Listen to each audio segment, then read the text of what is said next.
Bom dia, boa tarde ou boa noite, exploradores do multiverso. Prepare-se para atravessar o portal do Podiverso, nosso ponto de encontro de todos os universos da cultura pop. Aqui quem vos fala é a Ali, e hoje a gente abre o portal do Degustando Séries.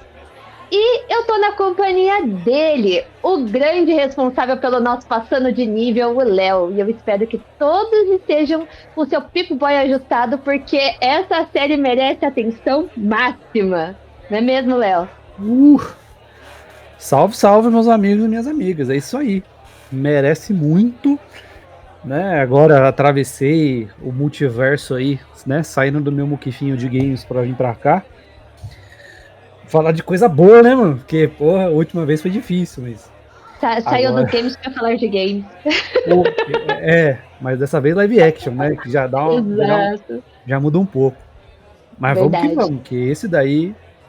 Esse episódio já teve muita coisa que aconteceu e, mano, Josimar que lute aí, já tô falando dele já. É verdade. E antes de mais nada, bora acompanhar a gente também pelas redes sociais, acompanha a gente pelo Insta, né, pra não perder nenhuma das novidades, no @multiverso.dageek, e confere também se você tá seguindo a gente no seu escutador aí de preferência. Léo, por favor, não esqueça de fazer seu jabazinho. Ó, quem quiser, sejam todos bem-vindos a escutar o Passando de Nível, hein? Eu acredito que quando esse episódio sair, já deva ter saído o nosso episódio da The Game Awards, que foi bem completinho. A gente tentou trazer tudo que a gente pôde lá. Eu e o Felipe fizemos uma cobertura trajados de gala, né? Como sempre, quando fala de evento, a gente tá bem trajado. E se quiser saber do meu trabalho aí, Nerd Kit no YouTube, Nerd Kit quando eu esteja no Instagram. E quem quiser passar na lojinha lá, só acessar a bio do Instagram, acessa a lojinha, adquira o seu item que exatamente, Leozinho vai ficar feliz. Daí umas tampas pro Leozinho. Isso aí.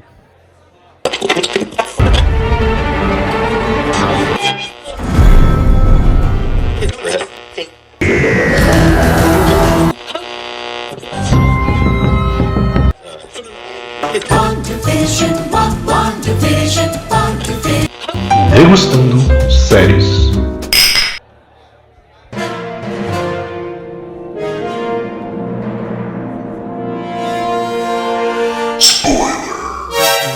Been so fine beside you in a poodle skirt, your smile makes it glow.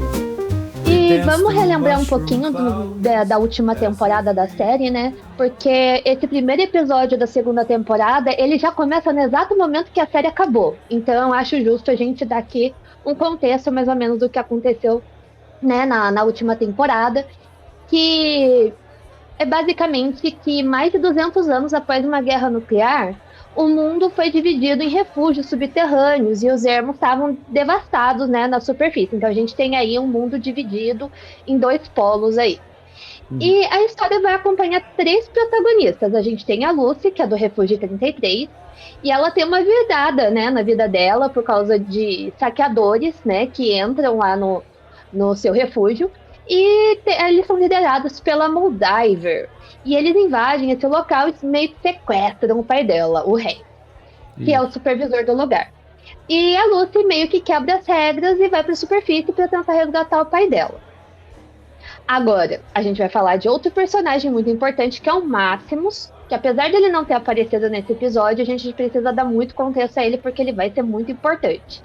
Ele é um jovem da Irmandade de Aço, e ele tem um sonho de se tornar cavaleiro, né? E depois de deixar o superior dele ali morrer em combate, ele vai roubar tanto a identidade quanto a armadura do cara, porque ele acredita que é um jeito dele cumprir a missão dele, que é importante, que vai trazer reconhecimento para ele. E para não esquecer o melhor de todos, eu não sei se o Léo vai concordar comigo, que é o Ghoul, ou Carniçal, né? Para quem aí prefere a versão traduzida, que ele é um caçador de recompensas, e o verdadeiro nome dele, né, se você for escutar nomes diferentes aqui, é o mesmo personagem, tá? O nome dele é Cooper Howard. E ele é um ator no mundo pré-guerra e que, décadas após exposto à radiação, ele ainda tá lá em busca da família dele, né? Ele quer respostas, né, do que aconteceu com a família dele.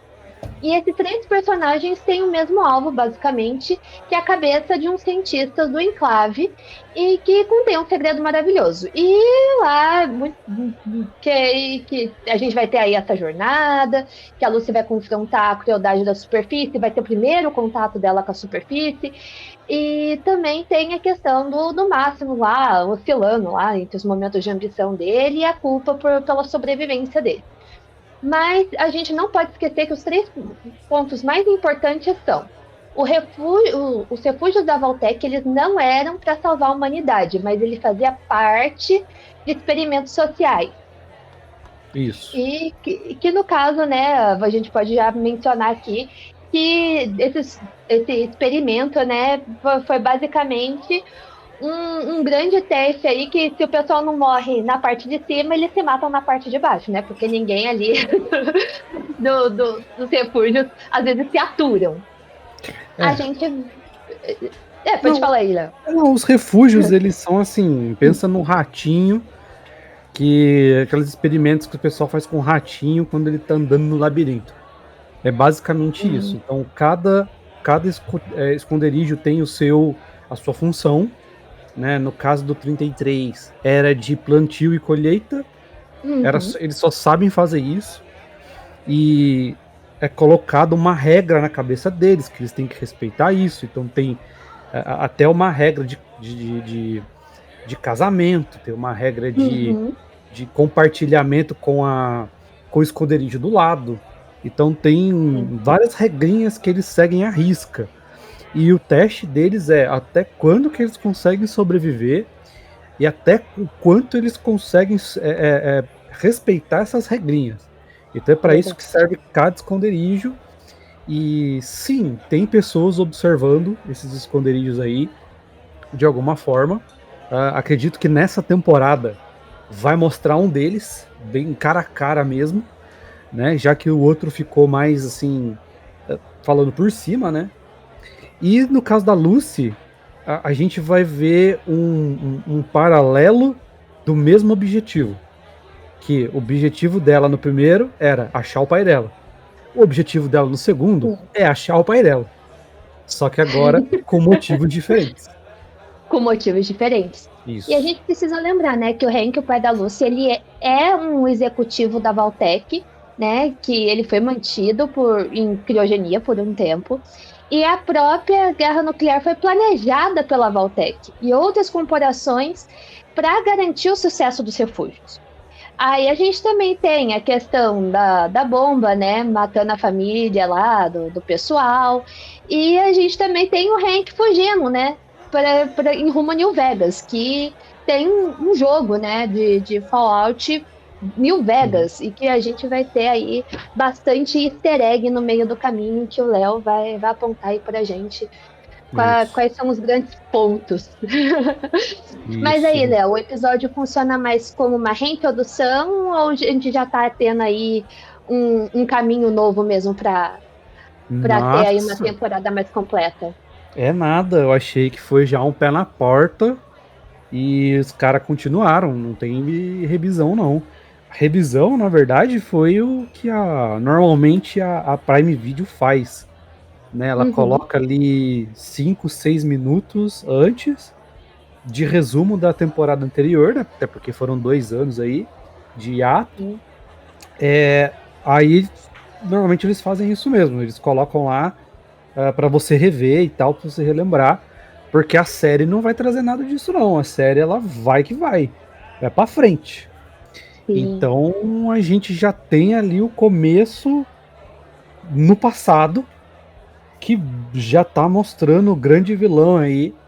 E vocês, pra quem for acompanhar essa série, vocês vão ver que vilão que esse cara é, que é o Mr. House, né, o Robert House. Sim. Ele é um grandíssimo filho da mãe, pra não falar outra coisa. Tá? Ele é bem ruim mesmo, esse cara. E, né, já começa ali, já começa com um experimento, que é o carro-chefe dele, são os experimentos mesmo. Já bem easter egg do jogo mesmo, isso daí, esses experimentos. Não me lembro se ele tem esse negócio de manipular pessoas, eu não me lembro Porque o House, ele tem um exército de robô Sim. no jogo, né? Então eu não me lembro, mas eu sei que tem alguns experimentos que ele fez lá, mas não me lembro desse daí em específico, que mostra Só na uma série. dúvida. No caso, aqui na série a gente também tá tendo ele como uma pessoa real, né? Porque, se eu É, não me engano, ele é uma máquina também lá no jogo, né? Ele é isso, tipo uma inteligência artificial. isso, sabe o Capitão Planeta, que tem aquele Sim. cara que só fala na tela em forma de Aham, pixel? É aham. exatamente aquilo lá. Ele é esse cara aí, né? Então, assim, eu acredito que na série vai ser a mesma coisa. Esse cara Uhum. não vai estar vivo mais. Ele vai ser igual o cérebro lá do Esconderijo 31. Ele vai estar Ah, armazenado, mas né, aham. forma de inteligência artificial no caso, e tá manipulando ali a galera, né? Continuando ali. Então, eu acho que ele vai pegar bem essa essência do jogo mesmo. Ah, legal. E, tipo assim, eu acho interessante também essa forma deles voltarem um pouco, né? Explicarem um pouco do pré-guerra, né? Porque antes da bomba cair, Fallout sempre deixa claro que o mundo já estava quebrado, né? A gente vê ali que os personagens eles tentam entender da melhor forma. A gente tem diálogos ali, né? Do próprio Gu antes dele ficar da forma que ele é, né? E com a Moldaver, que ela quer chegar, né? Nesse cara aí, no Dr. House, no Mister House, no caso, e que ele tem acesso, né? Ele pode, por ele ser famoso, né? Por ele ser uma personalidade conhecida, poderia fazer com que ela conversasse com ele ali. E essa parte também da inicial, a gente também tem a quebra de ideia que foi um negócio tipo um acidente, né? A gente vê que realmente tinha botões ali a serem apertados, para a gente ter essa reviravolta também com as bombas que soltaram ali. E isso já me chama bastante atenção, porque a gente já define também como que o vilão já estava tramando ali toda a questão do manipular as pessoas, o que cada um ia fazer, e a gente vê que quem a gente tá ali julgando como vilão na primeira temporada, ou futuros vilões que podem aparecer, tem ali, nem todo mundo é muito bom o tempo todo, nem todo mundo é mal, cada um ele realmente tem seu ponto de vista, e são personagens muito profundos, né? Então, São criados aí. sim, eu acho da hora esse lance. Acho que a gente até conversou sobre isso na outra temporada. Inclusive, Uhum. quem quiser ouvir nossa cobertura da primeira temporada, tá aí Foi no. minuciosa. Foi. Mas eu acho legal o Cooper tá narrando o passado na série, Uhum. porque no jogo a gente não tem isso, né? No jogo, assim, se você jogar desde o primeiro, é sobrevivência pura, o primeiro e o segundo. Sim. Do 3 pra frente, você começa a ter umas cutscenes do passado, eles começam a contar um pouquinho o que aconteceu, mas é em forma, assim, de cutscene, ou quando você acha uma pessoa Uhum. específica que sabe disso, ou algumas cartas e anotações que você acha pelo mundo de Fallout ali, mas não tem uma- um contador de história de fato que sobreviveu e fica Sim. ali contando a história, né? Até porque, igual você falou, como ele é um cara. Na verdade, eu diria, o Cooper ele é o garoto propaganda da Vault, né? Ele é Uhum.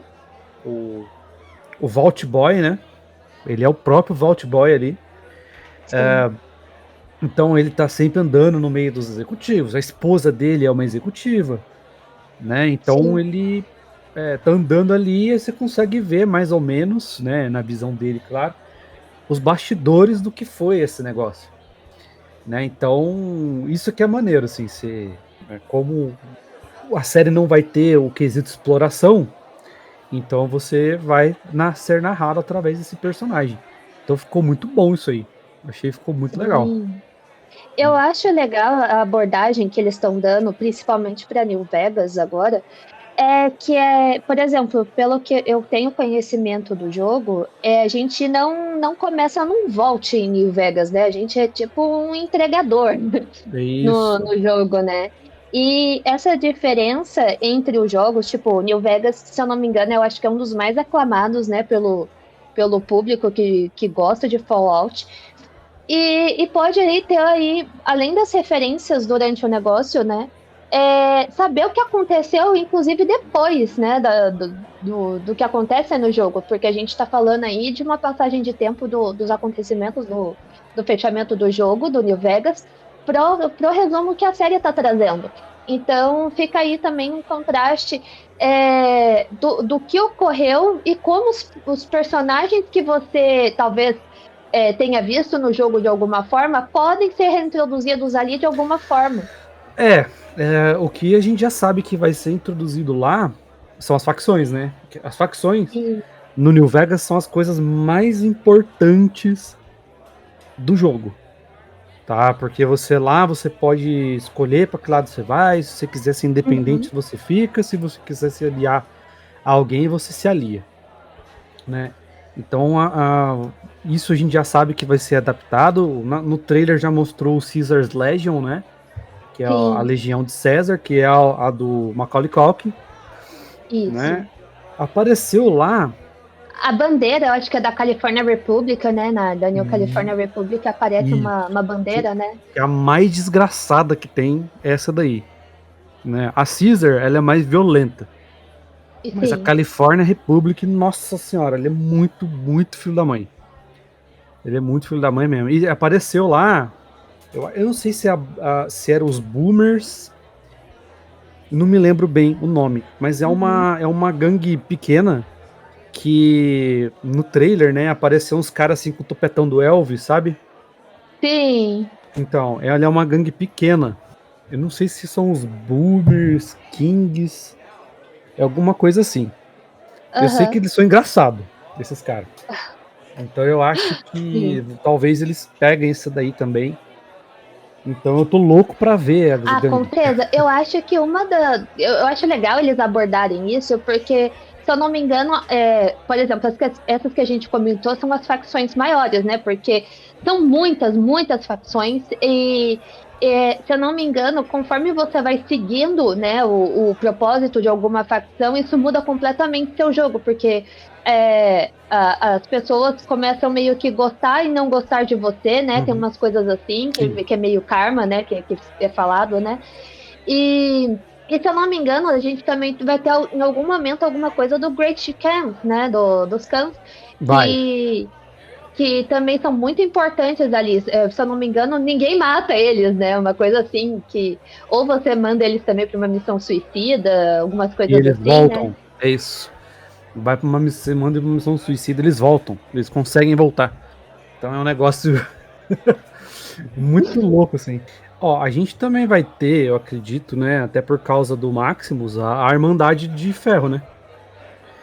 A Irmandade de Aço, né? Que é a verdade. A Irmandade de Aço, ela é bem presente lá, assim. Porque o Dr. House ali, né? O nosso amigo Mr. House, ele é um cara que... grande manipulador. Mesmo sendo uma inteligência artificial, né? Vamos ver se ele vai aparecer como inteligência artificial mesmo. E muitos dessa ideia das armaduras, a gente vai ver que veio dele.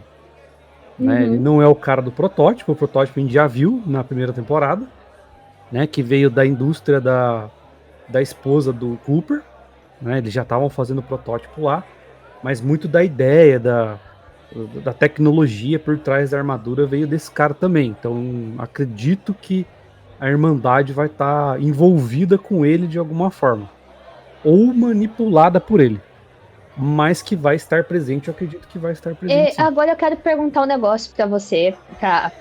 Vamos colocar assim. O que você achou de ter 2 House na série?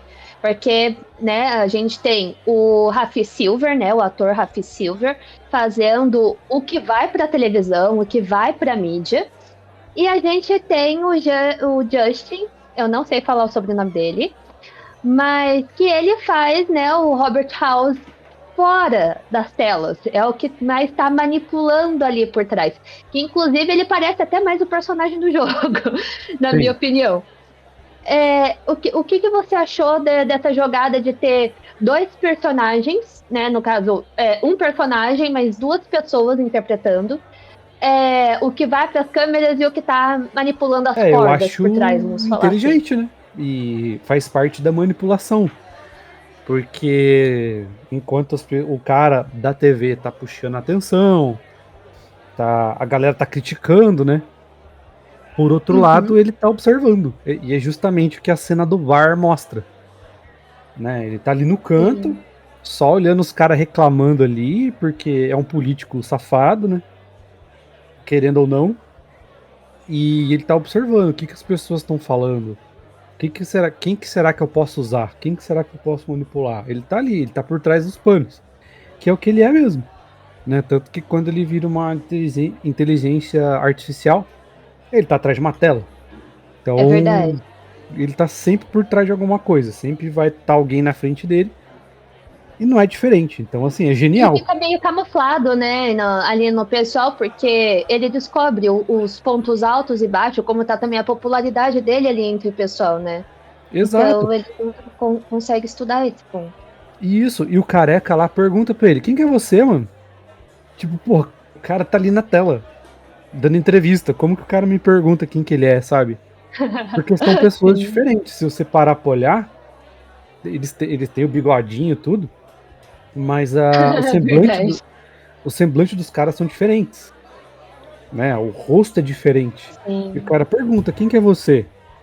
Aí que tá, então, tipo, ele tá ali observando e ver aonde que ele vai agir. De que forma que ele vai agir.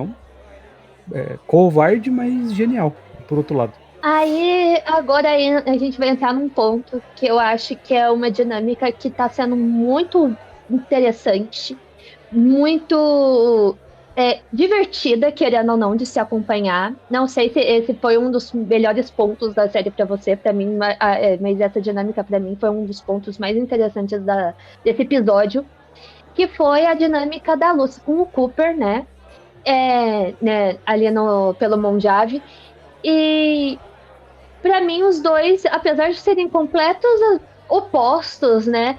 A Lucy tem toda aquela carga dela de não vou machucar, não vou ferir. Ela tem vou falar assim, os ideais dela, mas quem tá vivendo ali fora, sabe a agressividade dali de fora, sabe que tem que dar um tiro certeiro ali na cabeça pra resolver os problemas de uma vez e sem ter volta ou qualquer tipo de problema. E o que você achou dessa dinâmica de, tipo, a Lucy ainda ficar um pouco relutante? Você acha que ainda combina com ela ter esse tipo de posicionamento ainda agora na segunda temporada? Ou você acha que ela ainda vai ter um crescimento maior até o final da temporada? Desse jeitinho dela, de tiro de contenção, não pra matar? E como que você acha que o Carniçal ali tá funcionando nessa dinâmica com ela? Cara, acho assim, que, tipo, uma hora ela vai ter que matar. Né? Uma hora não vai ter jeito. Uma hora o Hank não vai estar com ela. Né? O Cooper, né, não vai estar com ela. Mas, por outro lado, eles têm uma discussão ali antes de chegar na veinha. Inclusive, essa veinha existe no jogo, tá? Dessa sopa aí. A velhinha do piolho existe, real? Existe. Meu Deus. Existe. Mas eu não me lembro se era no New Vegas. Tá? Mas eu sei que tem. Ela fala assim, eles estão falando ali de esperança, né? Sim. De alguma coisa assim. Ela refuta o cara o tempo todo. Ela fala assim, o cara fala, aquele, tipo, o cara do Velho Oeste, tipo, não tem esperança, você não tem esperança. Ela fala, não tem, e você tá procurando sua família faz 200 anos e não tem esperança. Verdade. Entendeu? Aí ele fala assim, pô, mas todo o sistema que você nasceu acreditando é uma mentira. Ela falou, eu sei. Mas mesmo assim eu não quero fazer o que é errado. Ela abraça a inocência que ela ainda tem, porque, querendo ou não, o convívio que ela teve, né, muito das coisas que ela passou até agora foi ver no lado positivo da coisa. E eu acho que em alguns aspectos ela já tem uma quebra de expectativa, Mas é que ela realmente mantém aquela fé no ser humano, né? Vamos acreditar que ainda pode haver algo bom naquele indivíduo. Isso. E que é um diálogo que também se perdura quando eles entram no Vault lá, né? Que ela fala, né? Tipo, eu já fui em outros Vaults, eu vi coisas estranhas, porque a gente também tá falando de pessoas que sofreram ali mutações genéticas. E que ela falou, já vi monstros e tudo mais. E é uma parte que ele fica preocupado, porque ele de fato, né, toda vez que ele entra em ele não sabe se ele vai encontrar uma resposta da família dele, se ele ainda vai encontrar realmente a família dele viva ou modificada de alguma forma, tal como ele também passou, né, por esse negócio da radiação, que agora vou falar assim, o físico dele é completamente modificado. Então ele não sabe o choque que ele também vai ter. Ele mantém esperança em pelo menos saber que elas estão bem, de alguma forma, vivas. E aí a Lucy fica meio... Ela dá uma jogada de palavras ali que funciona muito bem com ele também. Tipo, o que eu vivi já me assustou de alguma forma, e o que eu passei, eu já sei o que está acontecendo mais ou menos em outros lugares, mas eu acho que ela ainda não enfrentou tudo, né, tal como ele enfrentou, e os sustos ainda que ela vai levar, ela ainda querendo ou não, tá ali numa bolinha dela, que, eu vou falar assim, em parte foi estourada na última temporada, mas viver, né, nos ermos exige uma adaptação, que não é necessariamente perder quem você é, mas se readaptar. Eu acho que é exatamente esse o ponto. Dela tá se adaptando, mas mesmo assim, ela tá tentando extrair o que é certo. Então, assim, ela não acha que a mentira que ela foi criada seja de todo erro, né? Ela viu ali que tem coisas boas e corretas que ela pode extrair e ela tá usando, né? Então ela não quer matar, ela acha matar errado. Então ela não vai matar, ela sabe que se ela vê uma facção na frente dela, bandidagem, criaturas, vai tentar matar ela, que é tudo hostil. Mas ela não quer matar, ela acha errado, né? Acho que talvez para criaturas não seja o mesmo ponto. Até porque as criaturas já são monstros já, né? Já não é mais bichinho. Mas com relação a humanos, ela acha que não vale a pena. Então ela tem ali enfiou na cabeça dela essa moral de que é errado matar, e eu extraí isso de bom e eu não vou matar, e acabou. Mas mesmo assim, ela aprendeu a atirar. Eu acho também um ponto a se levantar, porque eu não sei aí quem tá ouvindo, né, se vocês também tiverem essa comparação, se vocês já viram, mas em Filo, né, também é muito isso.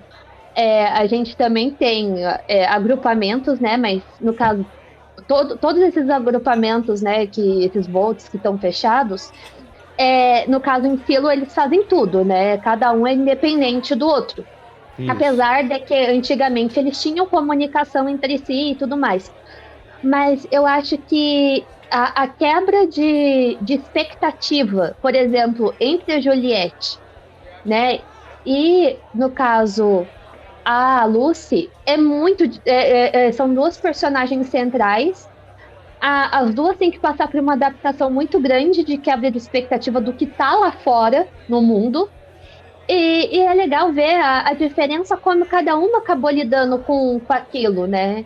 Eu vou falar assim, são duas séries recentes, muito parecidas em alguns aspectos, e que a gente tem no contraste de duas personagens femininas, que aí, querendo ou não, são as principais, e como elas lidam com esse tipo de fato, de ter uma camada muito maior, uma realidade muito maior além delas, e um perigo muito maior também ali sobre o sistema que elas viveram a vida dela inteiras, né? Eu fico nessa... Eu assisti dessa vez esse episódio de Fallout já com uma visão, por exemplo, do que eu maratonei de Filo.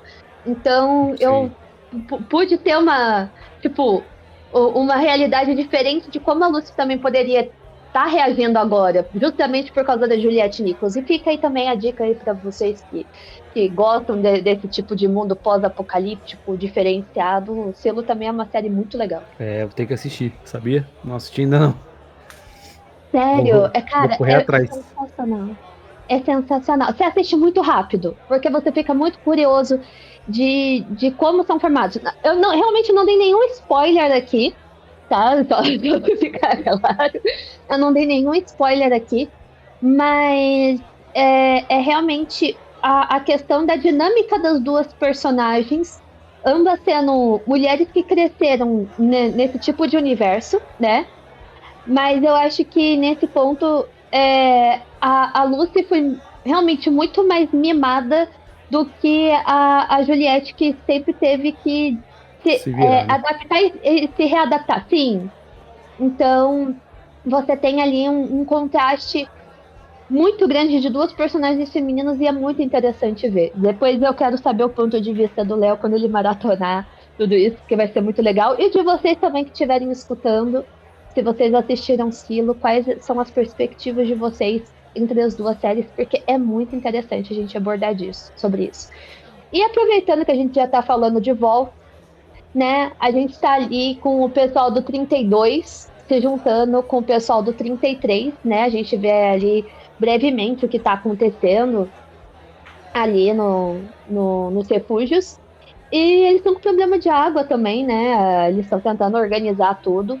A gente tá também com a questão de parentesco, né, entre os personagens, que é para se evitar ter, como fala, a família, né, se envolvendo com a própria família, e a gente tem até uma discussão interessante que o Reg, né, ele tá ali tentando falar sobre a dinâmica do grupo e tudo mais, e como a Steph Harper tá lidando com tudo isso, agora que ela já teve o bebê dela, né? E o Chet, o primo dela, tá lá tomando conta do neném.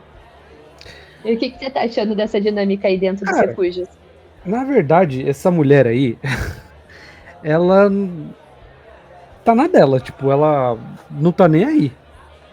Se todo mundo morrer de sede e ela ter água, e pode colocar o filho dela nesse rolê aí. Ela não tá nem aí. Ela chegou onde, assim, no meu ponto de vista, ela chegou aonde ela queria estar, que era liderar um esconderijo. Ela tá em comunicação com pessoas ali que até agora não foram reveladas, desde a primeira temporada. Sim. Né? Eu achei que fosse o pessoal da Revolução lá, mas não eram eles, são outras pessoas, porque ela ainda continua falando com essas pessoas. Né, apareceu ali rapidamente ela falando ali, e depois meio que a conexão caiu, né, ela não conseguiu continuar a conversa. Era ela que respondia ali em segredo com o Hank, né, antes do Hank ser, entre aspas, capturado, e agora ela tá falando com outras pessoas de fora e até agora nada. Então ela tá na posição dela. Então ela não tá aí pro cara, ela não tá aí pro filho dela, ela não tá nem aí pra ninguém. Sim. Né? Então, e é isso. Enquanto o 33 lá tá se lascando, tentando achar problema, resolução de problemas. O 33 tá desfalcado. Né? Muita gente morreu, muita gente... algumas pessoas saíram. Aquela líder lá... não é uma pessoa, nitidamente não é uma pessoa preparada para ser líder, né? Mas eles estão tentando fazer o que podem. E como eu falei no começo, cada esconderijo tem a sua função. A função do esconderijo 33 é plantar e colher. Então eles não sabem de tecnologia direito, eles não sabem sobre estrutura hidráulica direito. Né? O único que tem esse conhecimento fora da casinha é o Norm, mas o Norm tá preso no 31. Tá preso no cofre 31, pois é, e tá com Brain on a Romba, né? A gente tem ali tipo um Buddy Askins, né? Eu acho que é isso que é o nome, que é um executivo da Vault-Tec, que o cérebro foi preservado num negócio robótico, né? E tá ali mantendo o Norm preso naquele Vault. Mas ele não está sozinho, em teoria, né? E porque o tempo todo esse Brain on Arumba, ele fica cutucando o Norm, né, de várias formas. Ah, você tá com fome? Mas eu tenho lá uma câmara criogênica pra você. Vai lá dormir. Vai lá fazer outra coisa. Ah, você tá com sede? Então vai lá, a gente tem uma câmara criogênica. Porque é liberado uma pessoa que é a cada 30 anos, né? Uma coisa assim. Isso. E pra refazer as coisas lá, ver qual que vai ser a dinâmica do negócio. E o Norm, né, tem uma das decisões mais caóticas, Porra, né? mano. Que já que não dá pra roubar as coisas, vamos fazer o caos ter a normalidade. E ele simplesmente abre todas as câmeras criogênicas. Cara, Léo, o que você achou disso? o que eu achei? Essa foi a parte que eu travei. Eu falei, caramba, ele não fez isso, mano. Ele realmente. Ele foi no nível alto de caos ali. Porque o que eu entendo desse Vault 31? É onde os executivos estão. Todos ali que estão dormindo são executivos. Não sei se são só norte-americanos, se tem de outros países ali. A gente vai ver isso no próximo episódio, inclusive. Mas, né, porque eles estão todos dormindo, estão todos com seus devidos nomes ali. Então, não são pessoas que nasceram, são pessoas que estão ali dormindo desde o apocalipse. Aí ele pegou, no meu ponto de vista, ele acordou todos os executivos de uma vez só. Vai ser muito engraçado isso daí, quando eles tomarem consciência, né, do que tá acontecendo. Porque, isso. Querendo ou não, eles são, vou falar assim, o 32 e o 33 também é um reservatório de reprodução, né? Isso. Que foram selecionados, aí a gente tem aí a classe de super gerentes que no caso estariam no 31. Agora vai ser uma coisa de louco para resolver isso. Exato. E, por exemplo, o Buddy, ele é um guia. Né? Então, assim, o Buddy, ele é um cara que, quando o cara acorda, ele vai dar a ordem. Então, ó, o Hank McLean, ele acordou, ele já sabe muita coisa, né? Porque ele é um dos executivos principais ali. Quer dizer, não tão principal quanto alguns, mas ele sabe de bastante coisa. Mas o cara tá ali, o Buddy, ele tá ali pra relembrar e falar, olha, agora você vai povoar o Vault 33, que já tem fulano e beltrano lá. Ó, você que acordou, você vai pegar o caminho tal, você vai parar no Vault tal, vai fazer não sei o quê. Então ele tem essas ordens e ele vai transmitindo essas ordens. Só que agora o cara vai acordar os executivos e o Buddy não pode passar as informações por causa do Norm. E já apareceu o sneak peek da próxima que os caras saem todo mundo junto. Vai lá o Norm na frente e uma galera atrás. Aí eu não sei se eles são acho que são sim os executivos que ele acordou, porque tá todo mundo com 31 nas costas. Eu falei, nossa, mano, coitado do rapaz. Foi dar uma de machão e talvez ele tenha se lascado muito. Ou ele vai descobrir coisas ali que nem o Cooper sabe o que aconteceu. Né? Eu acho que até a utilidade do Norm, a função do Norm na série é ele descobrir certas coisas da maneira errada. E tentar fazer a coisa certa ou não, sei lá. Aí vai da cabeça dele, que ele é meio doido. É aquele negócio, se ele errou, foi tentando acertar. Né?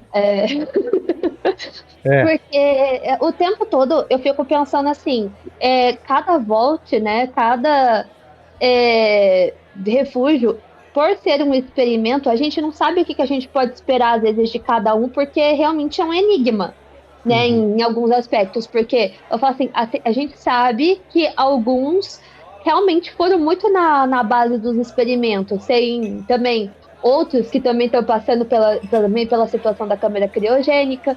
O outro Vault só tem um homem e um monte de mulher. Tem outro que só tem uma mulher e um monte de homem. tem várias questões, né? Várias situações que as pessoas acabaram entrando ali na situação e que a gente vai acabar descobrindo ao desenrolar da série. Tal como a gente viu que, no caso, o 24 está aberto lá.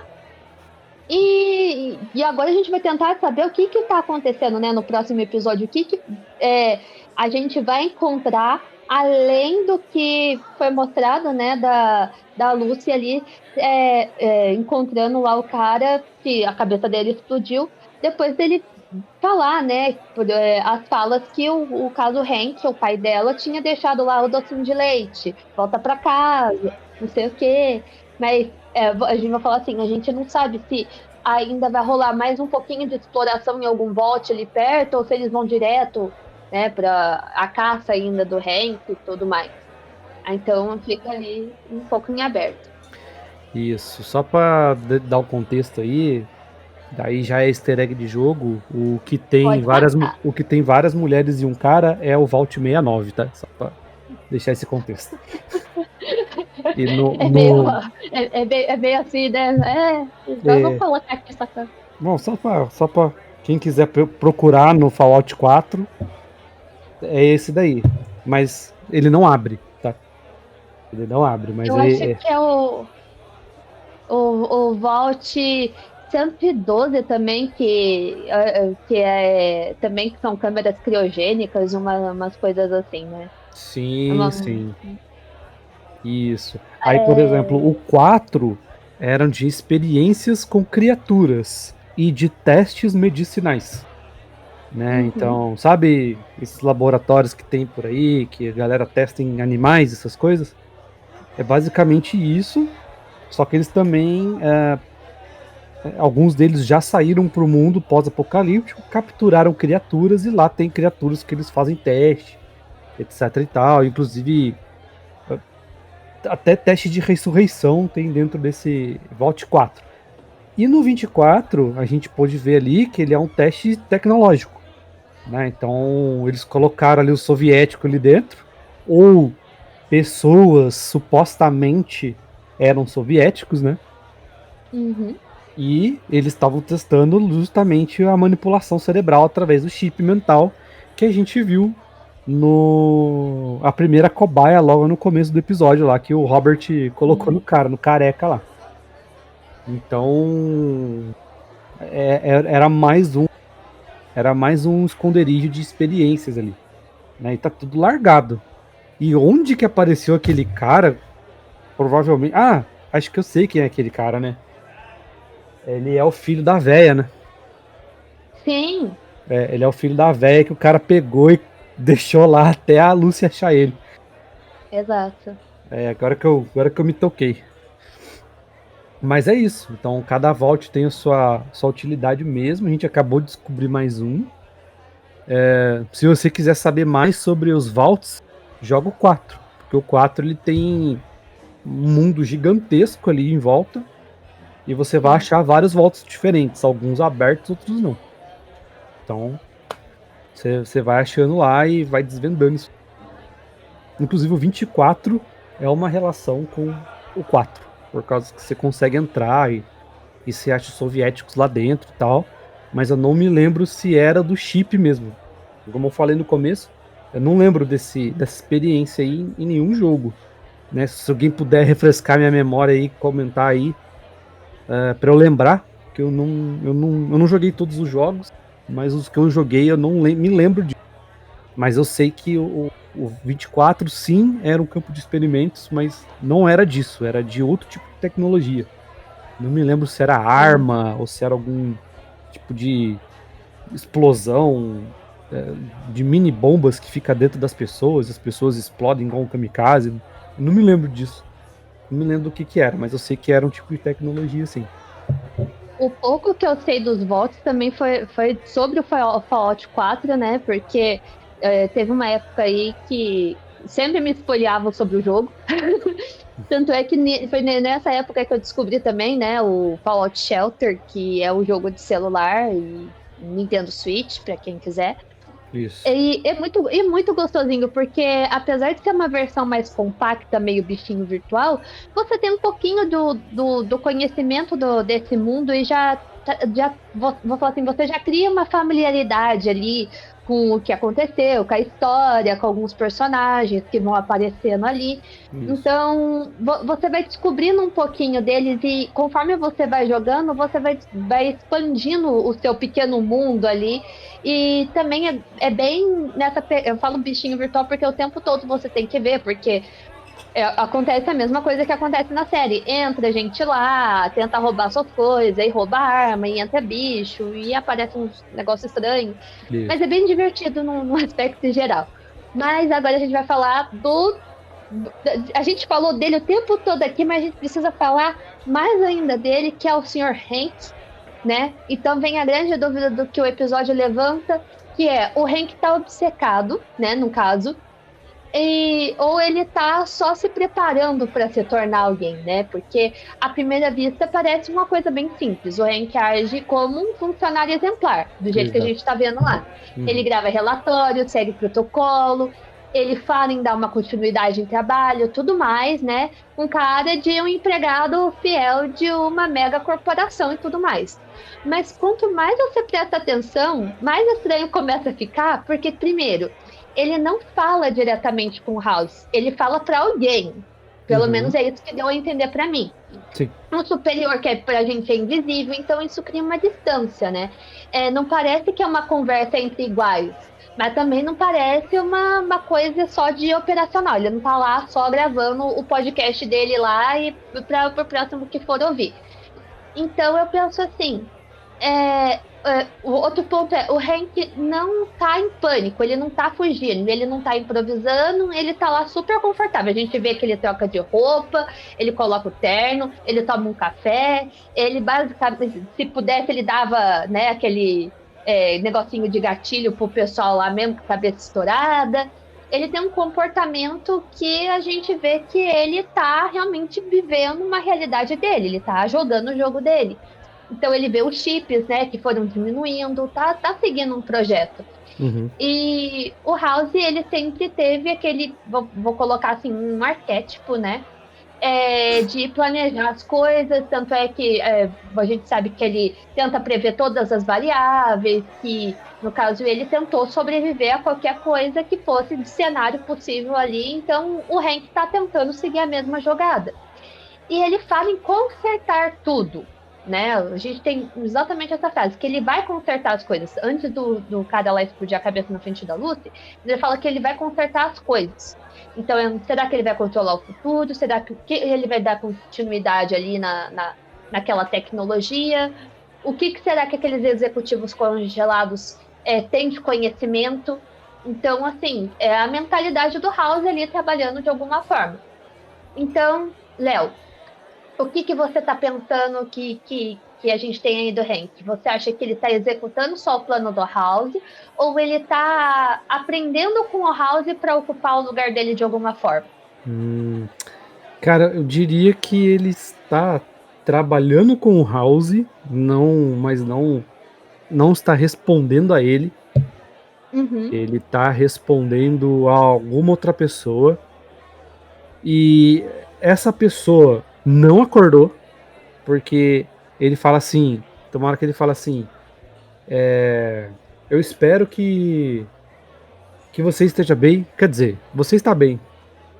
Então assim, ele não sabe, ele simplesmente pegou um número lá e tá reportando. Então ele não sabe se essa pessoa a qual ele tá reportando tá ali ou não. Pode ser até o próprio House, que é uma inteligência artificial, vai ser uma inteligência artificial, eu acredito. Então, ele não sabe se essa pessoa tá ouvindo, mas ele tá fazendo, né, tudo que tá sendo pedido. Só para dar uma recordada, o Hank, ele não era um executivo-chefe, ele era um funcionário, né, tanto que ele aparece, inclusive, tipo assim, o Buddy era um rapazinho que aparecia ali, de fato, sendo um estagiário, servindo um café, ele conversa bastante com o Cooper na portaria e tal. O Hank é um cara mais jovem que tinha um fone no ouvido. Então ele andava com um fonão, assim, com uma prancheta e tal.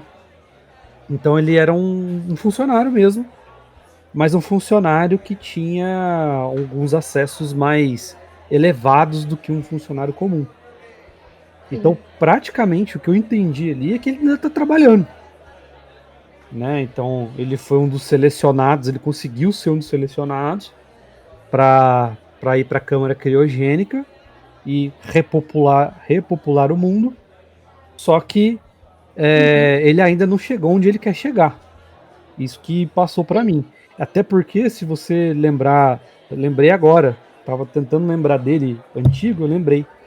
Tem uma hora que o Cooper, ele entra na fábrica não, né, no escritório, para questionar a mulher dele, depois que ele ouviu aquelas coisas que nós mesmos vamos explodir a bomba, tal. Quando ele entra, o Hank passa, até bate nele assim, tromba nele, tacando o negócio no chão e saindo puto. Sim. Então, seja lá o que for que ele saiu puto dali, tá refletindo até agora, 200 anos depois, tá se refletindo ainda. Então, eu não sei, ainda não tá claro o que ele almeja, mas ele almeja ser alguém. Ele almeja ser um cara grande. Tanto que ele até fala no telefone, fala, ó, eu vou fazer tudo tão certo que você vai implorar pela minha ajuda. E desliga o telefone. E uma coisa que eu queria dizer, você viu a bracelete dele? O bracelete... Aquele bracelete dourado, né? Pô, e é gigante. É grandão. É 2 vezes marca da luta. Eu pensei comigo, sabe aqueles caras chiques que usam um relógio básico pro dia inteiro, mas o dia que quer se arrumar, coloca aquele... Tem um único Rolex enorme dentro do armário e pra chamar atenção, é bem chamativo mesmo. E eu fiquei assim, cara, ele está na estica. O tamanho daquele negócio, o dourado, eu nunca tinha visto dourado antes. Achei muito diferente. Usando um terno com 2 números menor que o dele, né? Porque o bagulho tá justo ali, hein? Se o homem abaixar pra pegar alguma coisa, rasga, hein? Tá justo aquele terno lá. E é tipo ele usando Rolex e a Lucy usando, sei lá, né? Um digital da China, né? Falsetão. Porra. Mas achei diferente, hein? Que tipo de acesso será que tem aquilo lá, hein? Verdade. Já que ele não é um executivo. Eu acho que, assim, pra gente fechar mesmo assim com chave de ouro, eu gostei bastante desse episódio no geral. Eu acho que, vou falar assim, a gente que teve, vou falar assim, eu tive menos contato que muita gente aqui, né, que deve estar ouvindo, inclusive com o Léo, né, com a obra original em si. Mas eu penso assim, essa nova temporada já começou muito bem para mim, principalmente com o crédito no final. A gente tem ali mais visão ali das coisas de New Vegas, né? A gente tem um vislumbre do que é o Hotel Binson Steve. A gente tem a Mojave Express. A gente tem a gente consegue ver mais ou menos, né? Ali a Vence Cassino. O outdoor do Hotel Lucky 38. A gente também viu o T-Rex, né, o Jink. Então eu acho que em vários aspectos ainda eles estão trazendo aí elementos muito legais para a gente ter ali no visual as sirenes alertando sobre o ataque, né, da mesma forma que acontece em Fallout 4. Várias coisinhas assim que realmente te fazem emergir. E sempre, eu fico morrendo de vontade de jogar, eu não sei vocês. Mas e aí, Léo? Como você tá? Vontade de jogar? O que você espera pro final da temporada? O que você tá achando? Cara, esse primeiro episódio, pra mim, literalmente foi uma bomba. Né? Como a gente fala bastante de bomba na série, isso foi uma bomba, porque jogou muita coisa no nosso colo. Que não tem resposta. Ele fez Ele fez exatamente como a primeira temporada. Ele Sim. pegou, jogou um monte de coisa no seu colo e vão resolver. Né? Agora vão resolver. Então a gente tem... O que tá acontecendo com o House? Será que ele é uma inteligência artificial mesmo? Com quem que o Hank tá falando? É com o House? É com outra pessoa? Essa pessoa tá acordada? Uhum. Quem diabos o Norm acordou? São pessoas comuns? São executivos que foram acordados antes do tempo? O que a Lucy vai achar com relação ao pai?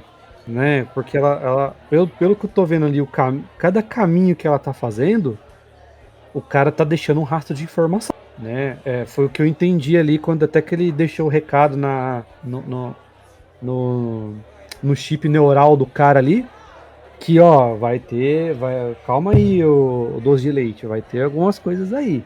Então ele tá levando ela para um caminho e ele vai explicar certas coisas para ela. Então o que ela vai achar? E o que vai acontecer com o Maximus, que nem nesse episódio ele apareceu. Mas Verdade, a gente viu no trailer que a casa vai cair pro lado dele. Vai explodir tudo lá, vai acontecer um monte de coisa. Então, assim, jogou um monte de coisa na nossa cara. E mais o que aconteceu com a família do Cooper. Então, é tipo assim, ó, jogou um monte de coisa e fala, agora vocês assistem. Pra vocês entenderem. É verdade. Bem, se você acompanhou a gente até agora aqui, não esqueça de avaliar o episódio, acompanhar a gente nas redes sociais, porque dá pra gente conversar mais sobre isso. Se a gente esqueceu de comentar sobre alguma coisa, também comenta, porque é muito importante pra gente. E é isso, até a próxima. Até, In valeu. this 50s utopia, where danger meets desire, we'll serenade the skies while the world's on fire.